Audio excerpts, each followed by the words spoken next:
எடுத்துறதுக்கு ஒரு ஆள் வேணும், அவ்வளோதான். ஏன்னா ஒரு சில கதைகளை எடுக்கிறவங்க நினச்சி என்ன தான் தப்பு தப்பாக எடுத்தாலும் அந்த கதை ஓடிடும். நாடோடிகள் கதையை போய் நான் பஞ்சவர்ணாச்சலம் அப்பாட்ட சொல்கிறேன், முழு கதையும் கேட்டார், நீ இதை எவ்வளவு தப்பாக எடுத்தாலும் இது ஓடிண்டா அப்படின்னார். அப்பான்னு ஒரு படம் இப்போ வரைக்கும் எனக்கு அது என்ன பண்ணிச்சுன்ற கணக்கே தெரியாது, கணக்கே வரல, கொடுக்கல, இப்படி தான் இருக்குது. ஏங்க அது என்னங்க பண்ணிச்சு, நான் பண்ணிச்சுங்க, இப்படி தான் இருக்குது. ஸோ ஒரு சின்ன படத்தை கொண்டு போய் சேர்த்து அது என்ன செய்யுது, அது ஜனங்கிட்ட எப்படி ரீச் ஆகுது, ஒன்று வெற்றின்னு சொல்லுங்கள், இல்லை தோல்வின்னு சொல்லுங்கள், வந்துச்சுன்னு சொல்லுங்கள், வரலன்னு சொல்லுங்கள், இது எதுவும் எல்லாமே ஒரு மாதிரி இருக்குது. நம்மளை கூப்பிடவே மாட்டேன்றாரு, ஒரு நம்மளை நடிகனாவே ஒத்துக்கலையோ அப்படின்னு சொல்லி பல முறை எங்கள் அண்ணன்ட்ட கேட்டிருக்கேன், ஏன்னா என்னை கூப்பிடவே மாட்டேறீங்க. இல்லைடா போடா, வரும்போது வருண்டா போடா அப்படின்றாரு. எத்தனை முறை சந்தித்தாலும் நான் வியக்கக்கூடிய ஒரு மனிதர் எங்கள் அண்ணன் பாலாண்ணன். இப்போ அண்ணனோட இயக்கத்தில் வணங்கானில் நடிக்கிறதுக்கு ஒரு வாய்ப்பு கிடைச்சது. சார், அடுத்து நாம் பேச அழைக்கிறோம். இந்திய மொழி அனைத்தும் வெள்ளித்திரையில் இதயம் தழுவிட கொண்டாடி கொண்டிருக்கும் இவரின் நடிப்பு தமிழ் சினிமா பெற்றெடுத்த தவ புதல்வன். தனித்த பேரன்புகளோடு எல்லோரையும் நேசிக்க தவறாத சமூக கலைஞன். கலையும் வாழ்வும் ஒன்றாக்கி உழைப்பாற்றில் நீந்தும் இவர் தாண்டி கடந்த நெருப்பாறுகள் பல. இந்த நூற்றாண்டின் ஒப்பற்ற திரை ஆளுமை, திகட்டாத கவிதை, சமுத்திரமும் கனியுமாக நிறைந்த அன்பு அண்ணன் சமுத்திரக்கனி அவர்களை பேச அழைக்கிறோம். இறைவனுக்கு நன்றி. ரொம்ப நெகிழ்வான ஒரு தருணம். அப்பா பற்றி பேசினா மட்டும் ஆஃப் ஆயிடுறது. எப்போவுமே பரபரப்பாக சுற்றிட்டு இருப்போம். யார் வந்து கேட்டாலும் இது இல்லை அது இல்லைன்னு சொல்லிட்டு இருப்போம். அப்பா கதைண்ணே அப்படின்னா, அப்பா கதையா சரிங்க ஒரு வாட்டி கேட்டுருவோமே அப்படின்னு சொல்லி கேட்டு உடனடியாக அதுக்குள்ளே போயிடுறது. ஏன்னா ஒவ்வொரு தகப்பனும் ஒரு சகாப்தம். ஏன்னா 4 கதை தான் நடிச்சிருக்கீங்க, 5 கதை தான் நடிச்சேன்னா, நான் அப்பாவை 10 படம் பண்ணிட்டேன். 10ம் வேற வேற, இந்த அப்பாவும் வேற. இந்த மாதிரி ஒரு அப்பா படம் பண்ணுறேன்டா அப்படின்னு சொல்லி பாண்டிகிட்ட சொல்கிறேன். நான் சொல்கிறேன், நம்ம அப்பா கதை எழுதி தந்துடுறேன், எடுத்துறியா அப்படின்னா. அவன் தகப்பனுக்கும் அவருக்குமான உறவு சொல்லும்போதே படபடன்னு இருக்கு. பசங்க முடிச்சுட்டு ஒரு ஒர்க் நடந்துகிட்டு இருக்கு. திடீர்னு ஒரு நாள் சொல்கிறான், அப்பாவை காணோன்னே, எங்கே போயிட்டாருன்னு தெரியல, அப்பாவை போய் தேடி நான் கூட்டிகிட்டு வரேன் அப்படின்னு சொல்லி கிளம்பி போய் ஒரு வாரம் அப்பாவை தேடினாங்க. இந்த மாதிரி தன்ராஜ் இருக்கானே, தகப்பனும் இல்லை தாயும் இல்லை. ஒரு பெரிய வலி. என் தகப்பன் என்னோடு இருந்திருந்தால் நான் என்னெல்லாம் செஞ்சுருப்பேன். எனக்கு 5 வயசு இருக்கும்போது அப்பா இறந்துட்டாரு. அப்புறம் அம்மா போராடினா, அம்மாவும் இருந்துச்சு. நானாக கர்ணம் போட்டு கையை ஊண்டி தான் எந்திரிச்சு வந்து நிற்கிறேன் அப்படின்னு சொல்கிறேன். தம்பி சூரிய எடுத்துங்க, அற்புதமான தகப்பன். அந்த தகப்பன் இப்படி ஒவ்வொரு தகப்பனும் ஒரு சகாப்தம். அதனால் மட்டும்தான் அந்த அப்பா அப்படின்னாலே என்னமோ ஒன்று நடக்கும், ஒரு வேதியியல் மாற்றம் நடக்கும். சரி வாங்க உடனே ஆரம்பிச்சிடலாம், எடுத்துடலாம் அப்படின்னு சொல்லி ஓடி ஓடி எடுக்கிறது. ரொம்ப சந்தோஷமாக இருந்தது தன்ராஜோடு பயணப்பட்டது. இவன் என்ன எடுக்க போகிறான் அதெல்லாம் தெரியவே தெரியாது எனக்கு. எப்பவுமே நான் எப்படி நம்புவேன் அப்படின்னா, இன்னசென்ட்டாக எதுவுமே தெரியாது எனக்கு அப்படின்னு நிற்கிறவன் எடுத்துருவான். நீங்கள் கவனித்து பார்த்தீங்கன்னா தெரியும். நீச்சலே தெரியாதவனை தூக்கி தண்ணிக்குள்ளே போட்டிங்கன்னு வச்சுக்கோங்களேன், அவன் பாட்டுக்கு அடித்து வந்துடுவான். ஏதோ ஒன்று பண்ணுவான், வெளியே வந்துடுவான். ஆனால் நான் கையை எப்படி வச்சுக்குவேன், காலை எப்படி வச்சுக்குவேன், நேரத்தான் யூடியூப்பில் பார்த்தேன் நீந்துவது எப்படி இப்படின்னு ரொம்ப பேசுகிறான் பாருங்க. ரொம்ப ஆராய்ச்சி பண்ணிட்டு உள்ளே போகிறவன் அவனும் போய் நம்மளை இழுத்து உள்ளே விட்டுறான். அதனால் எளிமையாக வெறும் நம்பிக்கையை மட்டும் சுமந்துட்டு வரவங்களோட பின்னாடியே போயிடுறது. அவங்க ஒன்று எடுப்பாங்க. அப்படி தான் எடுத்திருக்கான். ரொம்ப சிறப்பாக வந்திருக்கு இந்த படைப்பு. இந்த படம் பண்ணும்போது, அதாவது டான் டப்பிங்கில் சொன்னேன், என்னால் டப்பிங் பேச முடியல, எனக்கு நெஞ்செல்லாம் வலிக்குதுடா தம்பி அப்படின்னு சொல்லி அந்த இயக்குனர்கிட்ட சொன்னேன். அதற்கு பிறகு இந்த படைப்பில் அப்படி தான் பேச முடியல. நிறைய இடத்துல என்னோட தகப்பன் வந்துடுறாரு, அவனோட தகப்பன் வந்துடுறாரு, ஏதோ ஒன்று வந்து நம்மளை ஒரு மாதிரி பிசைஞ்சு எடுத்து நம்ம கிட்ட இருந்து ஒரு நல்ல விஷயத்தை கொண்டு வந்து சமூகத்துக்கு வைக்கணும் அப்படின்றதான். ஏன்னா புரிஞ்சிக்கவே முடியாத ஒரு சொந்தம் வந்து அப்பா பையன். நிறைய தகப்பன்கள் என்கிட்ட வந்து பேசியிருக்காங்க. 10 நாள் 10-20 நாளைக்கு முன்னாடி சிவகாசி பக்கத்துலேருந்து போனானே, என் பையன்கிட்ட பேசுங்கண்ணே, என் பையன் தப்பான வழியில் போயிடுவானோ நான் பயந்துக்கிட்டு இருக்கேனே, எனக்கு தினமும் வீட்டில் ஒரே சண்டைண்ணே, நான் அவனை அடிக்கிறேனே, அவன் கோச்சிட்டு போயிடுறானே, அவனை என்னங்க பண்ணாம்னா ஃபோனில் கேமாக ஆடிக்கிட்டு இருக்கானே, சரி ஆடிட்டு போட்டு விட அப்படின்னு. ஐயோ கெட்டு போயிட்டானா, சரி பையன்கிட்ட கொடு அப்படின்னா. அவன் அங்கிள் எனக்கு வந்து ரோபோட்டிக் ரொம்ப பிடிக்கும், நான் ஒரு கேமை தயாரிக்கலாம், நானே கிரியேட் பண்ணலான்னு நினைக்கிறேன், அது இவங்ககிட்ட சொன்னால் புரிய மாட்டேங்குது, என்னை எதுக்கு எடுத்தாலும் அடிக்கிறாங்க அப்படின்னா. திரும்ப உங்கள் அப்பாட்ட கொடு, இங்கே சரி பண்ணப்பட வேண்டியது அப்பைங்க தான் அப்படின்னு சொல்லி அவர்கிட்ட 10 நிமிஷம் பேசணும். அவன் என்னமோ உன்னை செய்யணும்னு நினைக்கிறான், அவனை விட உன்னோட அறிவெல்லாம் போய் அவன் மண்டையிலேருந்து திணிக்கிற அப்படின்னு சொல்லி இங்கே தான் பேச வேண்டியதாக இருந்தது. ஏன்னா எல்லோரும் அவர்கள் இடத்தில் மிகச் சரியாக இருக்கிறார்கள். இதுவாகணும்னு இவங்க முடிவு பண்ணுறதும், நான் சொல்கிறத கேளுன்னு அவங்க முடிவு பண்ணுறதும் தான் இங்கே சிக்கலாக இருக்குது அப்படின்னு பார்க்கும்போது, ஒவ்வொரு தகப்பனுக்கும் மகனுக்கும் உள்ள இருக்க உறவே அது வேற மாதிரி இருக்குது. தேடி தேடி தேடி தேடி இந்த விஷயத்தை சொல்லலாம். இது வரைக்கும் ஒரு 10 பண்ணியிருக்கோம் அப்படின்னா இன்னும் ஒரு 15-20 பண்ணலாம் அப்பாவா. அவ்வளவு விஷயங்கள் இருக்குது. அப்புறம் எங்கள் அண்ணன் தம்பிராம அண்ணன் வந்து என்னை தாண்டி அப்பாவை சுமக்கக்கூடிய ஒரு மனிதர். நான் ரொம்ப ரசித்து எழுதுவேன். நானும் அண்ணனும் சேர்ந்து ஒரு 10 படம் பண்ணோனே அப்படின்னு சொல்லி பேசினோம். 5 முடிச்சிட்டோம். ஒவ்வொரு படத்துலையும் ஒவ்வொரு மாதிரி. இப்போ தெலுங்குல அப்பா பண்ணணும் அப்படின்றப்போ நான் ஆசைப்பட்டது, நான் நடித்த ரோல் கிடையாது, நான் அண்ணன் நடித்த ரோல் தான் ஆசைப்பட்டேன். நான் அது நடிக்கிறேங்க, இதை வேற ஒருத்தர் பண்ண வைப்போம் அப்படின்னு தான் சொன்னேன் நான் தெலுங்குல எடுக்கிறதுக்கு.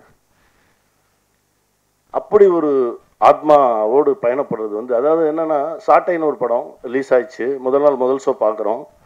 இந்த இப்போ தண்டராஜ் டீசர் போயிட்டு இருக்கும்போது என் கையை பிடிச்சி நிற்கிறான், கிட்டு ஆடுறான். இருறா ஒன்றும் இல்லைடா, எல்லாம் கரெக்டாக வந்துடா. ஏன்னா 10 நிமிஷம் முன்னாடி வரைக்கும் டீசர் ஓப்பனே ஆகலை.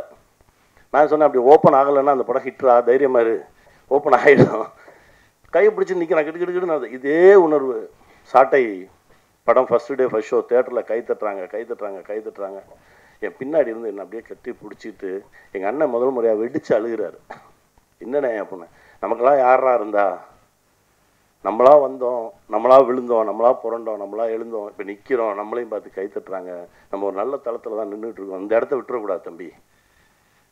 அண்ணன் அப்படின்னா அவர் தான். இந்த உலகத்தில் எந்த டாபிக் வேணாலும் பேசலாம் எங்கள் அண்ணன்ட்ட. கலையா, இலக்கியமா, அரசியலா, பொருளாதாரமா, எது வேணாலும் பேசலாம். அப்படி வச்சிருப்பார். அந்த சக்தி ஒரு முறை பேசினா போதும், தம்பி அப்படின்னு எடுத்தாருன்னா அப்படி போகும், கூட்டிகிட்டு போகும். அந்த மாதிரி ஒரு அண்ணன் அவர் இங்கே வந்திருக்கிறது எனக்கு ரொம்ப மகிழ்ச்சிண்ணே. இந்த அன்பு காலத்துக்கும் இருக்குண்ணே.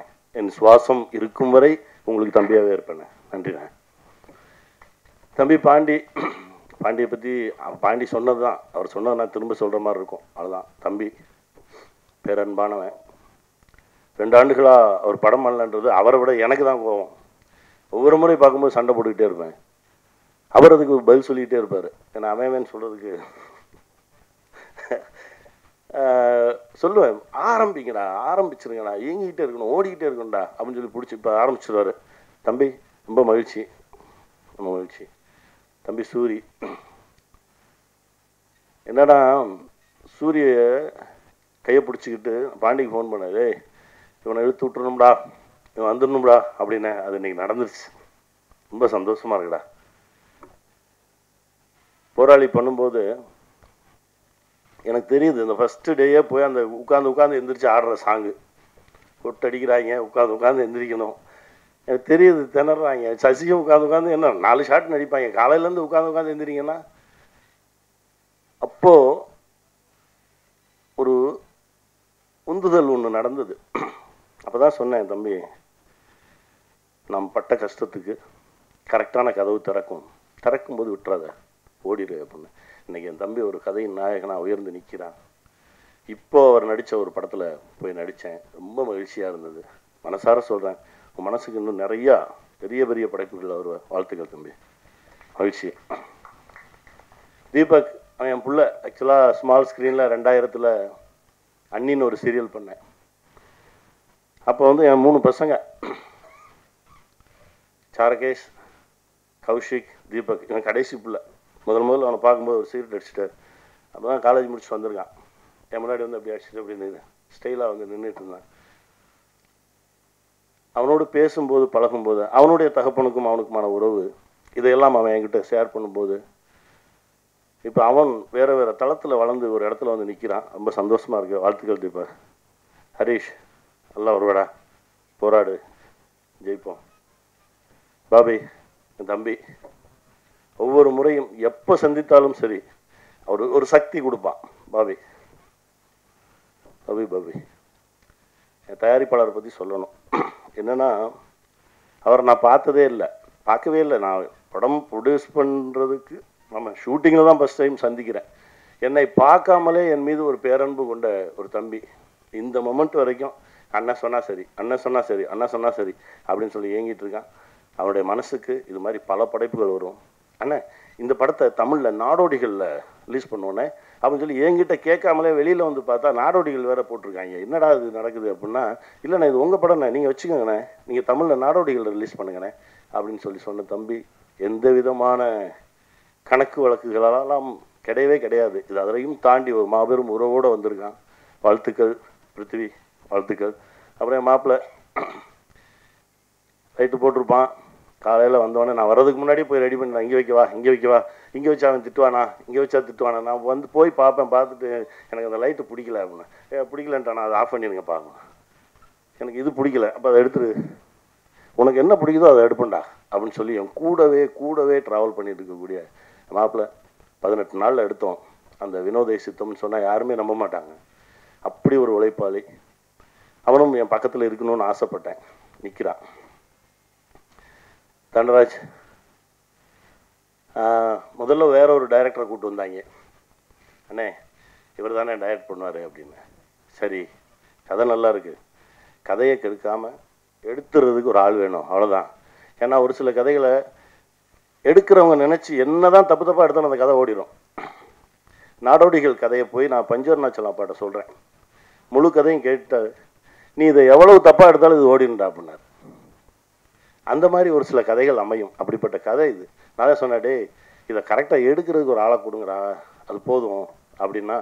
திரும்ப ஒரு 15 நாள் 20 நாள் கழிச்சு எனக்கு ஒரு மெசேஜ் பயந்துட்டேன். அண்ணே இந்த மாதிரி பிரச்சனையாக இருக்குது, என்ன செய்ய அப்படின்னு. அப்போ நீயே எடுத்துரு, நீயே டைரக்ட் பண்ண. அண்ணா நிஜமாக சொல்கிறீங்க, எடுறா பார்த்துக்கலாம். இன்றைக்கி டைரக்டராக வந்து நிற்கிறான்.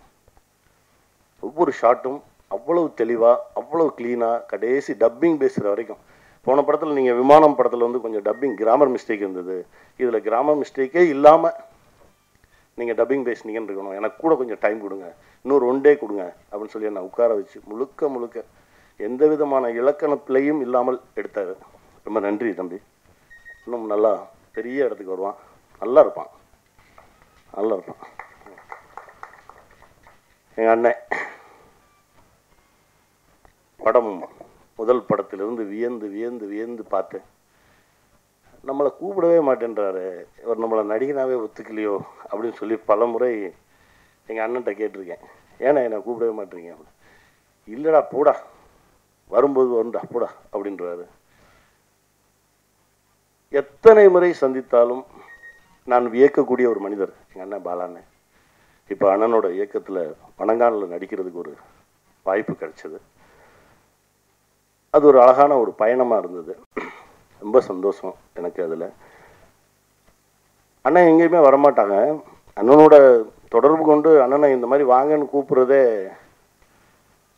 அதற்கான விஷயம் இருந்தால்தான் செய்யணும் அப்படின்னு சொல்லி தான் ஒவ்வொரு முறையும் யோசிச்சுட்டே இருப்பேன். ஆனால் இந்த முறை இந்த படத்திற்கு அண்ணன் வந்து நின்னா சரியாக இருக்கும் அப்படின்னு தோணுச்சு. நான் ஃபோன் பண்ணேன், அண்ணா இந்த மாதிரி விஷயம்ண்ணே நீங்கள் வரணும் அப்படின்னா. அண்ணன் சொன்னார், வரேன்டா, ஒரு 1 மணி நேரம் வந்தேன். என்னடா 1 மணி நேரம், நான் வரேன்டா அப்படின்னாரு. அதான் எங்கள் அண்ணன். ஆனால் இந்த அன்புக்கு என்றைக்குமே கட்டுப்பட்டவனாக இருப்பேண்ணே. ரொம்ப நன்றிண்ணே, தேங்க்ஸ்ண்ணே, லவ்யூண்ணே. நன்றி. என்னுடைய சொந்தங்கள் அனைவருக்கும் என்னுடைய மனமார்ந்த நன்றி. ஏன்னா இந்த படம் போய் சேரணும், அதுக்கு தான். ஏன்னா ஏன்னா ஒவ்வொரு சின்ன படத்தை எடுத்துட்டு ஒவ்வொரு முறையும் போராட வேண்டியதாக இருக்குது. ஒரு விஷயம் சொன்னால் நீங்கள் எல்லாம் அதிர்ச்சி ஆவீங்க. அப்பான்னு ஒரு படம் இப்போ வரைக்கும் எனக்கு அது என்ன பண்ணிச்சுன்ற கணக்கே தெரியாது, கணக்கே வரல, கொடுக்கல, இப்படி தான் இருக்குது. ஏங்க அது என்னங்க பண்ணிச்சு, பண்ணிச்சுங்க, இப்படி தான் இருக்குது. ஸோ ஒரு சின்ன படத்தை கொண்டு போய் சேர்த்து அதை அது என்ன செய்யுது, அது ஜனங்கிட்ட எப்படி ரீச் ஆகுது, ஒன்று வெற்றின்னு சொல்லுங்கள், இல்லை தோல்வின்னு சொல்லுங்கள், வந்துச்சுன்னு சொல்லுங்கள், வரலன்னு சொல்லுங்கள், இது எதுவும் எல்லாமே ஒரு மாதிரி இருக்குது. இதற்கு நடுவில் இப்படி ஒரு படத்தை வேறு தூக்கிட்டு வரோமே அப்படின்ற ஒரு பதட்டம் எனக்கு இருந்துக்கிட்டே இருந்துச்சு. ஏன்னா அப்பாவில் எனக்கு நடந்த விஷயங்களும் இந்த நாடோடிகளில் நடந்த விஷயங்கள் தான் நான் அதுக்கப்புறம் படமே பண்ணணும்னு தோணலை. படம் எடுக்கணும் அப்படின்ற ஒரு, ஏன்னா நான் ரொம்ப பேரன்பாக படம் எடுக்கணும்னு ஆசைப்படுவேன். இந்த அண்ணனும் நானும் பண்ணுறதுக்கு 4 கதை ரெடியாக எழுதி வச்சுட்டேன். அண்ணன் பார்க்கும்போதெல்லாம் கேட்பாரு, எப்படா தம்பி எப்போ போவோம் அப்படின்னு. இன்னைக்கு தான் சொன்னேன், அண்ணன் தம்பி கல்யாணம் முடிஞ்சோடனே ஆரம்பிச்சிடுவோம்ண்ணே, அது என்ன வேணாலும் நடக்கட்டும்ண்ணே, இப்போ தெலுங்குல ஒரு ஏரியா இருக்குண்ணே, நம்ம ஏதோ ஒன்று பண்ணி உருட்டிடலாம் எடுத்துடலாண்ணே அப்படின்னு இப்போ தான் சொன்னேன் நான். ஏன்னா என்ன நடக்குது, அதாவது எடுத்துடுறோம், பேரன்போடு எடுத்துடுறோம், அதை கொண்டு போய் வைக்கும்போது அந்த சந்தோஷமே இருக்க மாட்டேங்குது, அதற்கு ஒரு வழியும் தெரிய மாட்டேங்குது. இந்த படத்தையும் இந்த நிலைமையில தான் எடுத்துகிட்டு வரோம். எங்கேயோ ஒரு இடத்துல ஒரு வெளிச்சம் தெரியும் அப்படின்னு நம்புகிறோம். நான் நம்பக்கூடிய இந்த பிரபஞ்சமும் இறையும் எங்களுக்கு ஒரு நல்ல வழியை காட்டட்டும். ஊற்று அம்மா அன்பின் ஊற்று, தந்தைக்கும் மகனுக்குமான ஒரு பாச போராட்டத்தினை ராமம் ராகவம் படத்தின் மூலம் பன்முக திறமையாளராக அறியப்பட்ட நடிகர் தன்ராஜ் அவர்கள் இயக்குனராக அறிமுகமாகிறார். மகனாக நடித்து மக்கள் மனதெல்லாம் நிரம்பி நிற்கக்கூடிய ஒரு இயக்குனராக வருவார் என்ற நம்பிக்கை ஒரு டீசரில் சொல்லுகிறது படத்தின் வெற்றி. அழைக்கிறோம் தன்ராஜ் அவர்களை. நமஸ்காரம், எல்லாருக்கும் வணக்கம். இந்த நாடுக்கு நன்றி, எங்கள் அப்பாவுக்கு எங்கள் அம்மாவுக்கு நன்றி. எனக்கு தமிழ் பேச வராது, பட் நான் தமிழ்லோனே பேசணும்னு நினச்சி வந்தேன். அதுக்காக எங்கே இன்னும் தப்பு இருந்தால் கொஞ்சம் நீங்கள்லாம் மன்னிச்சுங்க. நான் ஆக்சிடென்டல் டைரக்டர்னு சொல்லுவேன். இந்த படத்துக்கு நான் இல்லை டைரக்டர். ஒரு கதை கேட்டேன், ஒரு விமானவனு பிஃபோர் ஒரு படம் வந்துச்சு, அந்த ரைட்டர் சிவபிரசாத் யானாலான்னு சொல்லிட்டு ஒரு ரைட்டர் எனக்கு ஒரு கதை சொன்னாங்க. இதில் நான் கணியனை மாத்திரமே பார்த்தேன். அந்த கணியனுக்கு நான் ஃபோன் பண்ணேன். ஒரே ஒரு படம் நான் கணன டைரக்ஷனில் ஜண்டா பை கபிராஜன் தெலுங்கில் வந்துச்சு, நானி ஹீரோவாக பண்ணாங்க. அப்போ தான் கொஞ்சம் எனக்கு தெரியும். அண்ணன் ஃபோன் பண்ணேன், ஒரு நல்ல ஸ்டோரி கேட்டேன், அண்ணன் வாடா உக்காரலாம், வந்துட்டோம், தங்கம் சொல்லன்னு சொன்னாங்க, அந்த டைரக்டர் சொன்னாங்க. அந்த படம் அண்ணனுக்கு பிடிச்சிச்சு. ஓகே, அந்த படம் நல்லா போச்சு, எல்லாருக்கும் பிடிச்சிச்சு. எஸ், எனக்கு நான் எடுத்துக்கு வந்த ஒரு ஸ்டோரி மேலே அண்ணனுக்கு ஒரு கான்ஃபிடென்ட் வந்துச்சு. ஓ, அப்போ தப்பாமல் கதையிலெல்லாம் நான் அங்கே அண்ணக்கிட்ட எடுத்துக்கு போகக்கூடாதுன்னு நினச்சேன். அப்புறம் அதே சிவபிரசாத் அதனால் ஒரு கதை போட்டுட்டு நீ ஹீரோவை பண்ணன்னு சொன்னாங்க. அப்போ நான் ஹீரோவை பண்ணணும். அதில் இந்த படத்துக்கு ஹீரோ ஃபஸ்ட்டு ப்ரொடியூசர் யார்? எல்லா படத்துக்கும் ப்ரொடியூசர் தான் ஹீரோ. அப்போது பிருத்வி போலவரப்பு, பிரபாகர் ஆரிப்பாக்கா 2 பேர் இது கேட்டுட்டு நாங்கள் பண்ணுறோம் அப்படின்னு சொன்னாங்க. அப்போது நான் கேட்டேன் சமுத்திரகாந்த் அண்ணன்கிட்ட, அண்ணே நீங்கள் கண்டிப்பாக பண்ணுறீங்களா இந்த படம்? எஸ் தம்பி, நான் பண்ணுறேன். எதுக்கண்ணா? நீங்கள் தனுஷ் சாருக்கு ஃபாதராக பண்ணுவாங்க, சிவகார்த்திகேயன் சாருக்கு ஃபாதராக பண்ணுவாங்க, ஒரு குழந்தைக்கு ஃபாதராக பண்ணுவாங்க, எனக்கு பண்ணுறாங்க. அதுக்கு தான் நான் சொன்னேன், இப்போது எல்லா நாடுக்கும் அப்பா தான் சமுத்திரகாந்த் அண்ணன். அந்த மாதிரி எனக்கு இது வந்துச்சு. நானே டைரக்ஷன் பண்ணால் நல்லா இருக்குவேன்னு ப்ரொடியூசர் அண்டு சமுத்திரகாந்த் அண்ணா சொன்னாங்க. நான் என்ன யோசிச்சேன்னா, நான் எதுக்கு டைரக்ஷன் பண்ணோம்? நீ நல்லா சொல்கிற இந்த கதை, இந்த சோல் உங்ககிட்ட இருக்கு, நீயே சொல்லணும். ஓகே, அப்போ நான் ஸ்டடி பண்ணிட்டு, நான் யார்கிட்ட அசிஸ்டன்ட் டைரக்டராக கூட ஒர்க் பண்ணல, அப்ரெண்டிஸாக கூட ஒர்க் பண்ணல.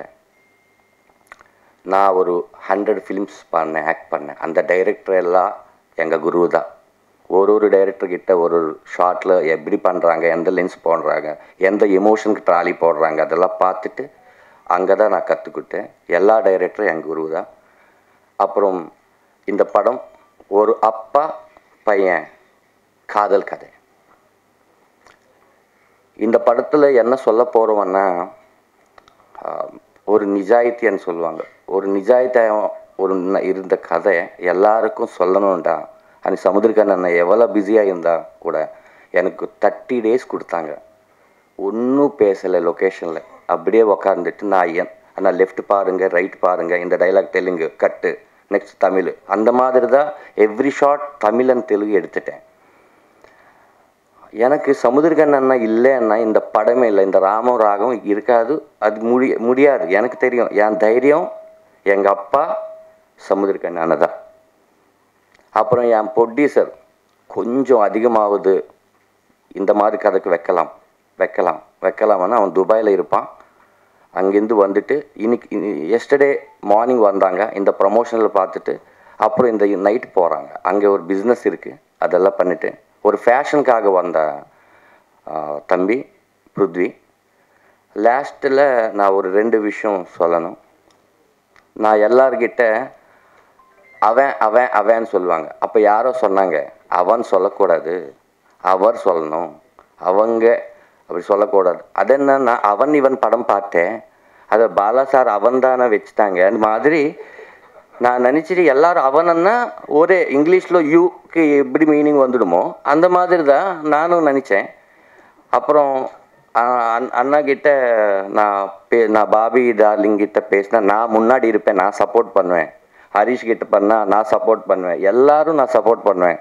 நேற்று நைட்டு தான் அண்ணனுக்கு பர்த்டே விஷஸ் சொல்கிறதுக்கு சூரி சார் ஃபோன் பண்ணாங்க, நீ வரணும்டா. அண்ணன் எவ்வளோ ரிக்வஸ்ட் பண்ணுறாங்கன்னா, அண்ணன் படத்துக்கு கூட அவளை ரிக்வஸ்ட் பண்ணாங்களோ எனக்கு தெரியல. அதே தம்பி நீ வாடா, நல்ல படம்டா தம்பி நீ வாடான்னு. நான் பார்த்துட்டு எதுக்கு பண்ணுறாங்க, எனக்காக இல்லை படத்துக்காக பண்ணுறாங்க. எஸ், படத்தில் அந்த சோல் இருக்குது, அதுக்காக பண்ணுறாங்கன்னு. இந்த மாதிரி சப்போர்ட் பண்ணால் நிறைய கதை புதுசாக இருந்த ஒரு சோல் கதை வரும். இப்போ நான் எடுக்கிற இந்த படம் ஒரு ஆக்ஷன் ஃபைட் வச்சுட்டு சாங் வச்சுட்டு பண்ணலாம், ப்ரொடியூசர் இருக்காங்க, காசு கொடுக்குறாங்க, அந்த மாதிரி இல்லை. எல்லாருக்கும் தெரியணும் இந்த கதை. அந்த மாதிரி ஒரு நீங்கள்லாம் சப்போர்ட் பண்ணிவிட்டு இந்த கதை தியேட்டர் வரைக்கும் ஆடியன்ஸ் வர்றதுக்கு நீங்கள் சப்போர்ட் பண்ணணும். எதுக்குன்னா இது வரைக்கும் அண்ணன் சப்போர்ட் பண்ணாங்க, இது மேலே media, front media, social media நீங்கள் பண்ணணும். எதுக்குன்னா ஒரு நல்ல ஸ்டோரி எல்லாருக்கும் தெரியணும். அப்புறம் இந்த படத்தில் வேலை பண்ண டெக்னீஷியன்ஸ் எல்லாரும் ஃபோட்டோ அவன் அப்பா கூட போடலாமல் நடித்தேன். சரிய பேர்கிட்ட அந்த ஃபோட்டோயே இல்லையே. இப்போ ஃபோட்டோ வாங்கலாம்னு நினச்சா அப்பா இல்லை. இந்த செல்ஃபோன் செல்ஃபி வந்த அப்புறம் ஃபேமஸ் இருந்த எல்லா ஃபோட்டோ எடுக்கிறாங்க. அப்பா அம்மா கிட்ட ஒரு ஃபோட்டோ இருக்கு, அவன் செல்ஃபி கேட்டால் யார்கிட்ட இல்லை. நான் எப்போ யார்கிட்ட இந்த விஷயம் கேட்டால் கூட அப்பாவா மொபைல் இருக்கா ஐயோ இல்லையே நினைக்கிறாங்க. தயவு செஞ்சு சொல்கிறேன், இங்கே இருந்த பெரிய ஆள் எல்லாரும் வந்ததுக்கு சார் உங்களெல்லாம் வணக்கம். நான் எப்போ எதிர்பார்க்கல உங்களை இப்படி பார்க்குவேன். நான் பாலா சார்னு பார்க்குவேன், பாண்டியா சார்னு பார்ப்பேன் சாரி சார், பார்ப்பேன் அந்த மாதிரி. சாரி தப்பு இருந்தால் மன்னிச்சுங்க. இது எனக்கு தெரியல, நான் ஷிவர் ஆகிறேன் கீழே, அது உங்களுக்கு தெரியாது, மேலே தான் தெரியும். But thank you so much sir. Last and final, நீங்கள் அப்பா இருந்தால் உங்கள் பையா கூட இந்த படத்துக்கு வாங்க, நீங்கள் பையா இருந்தால் உங்கள் அப்பா எடுத்து வாங்க, அவ்வளோதான். Thank you so much.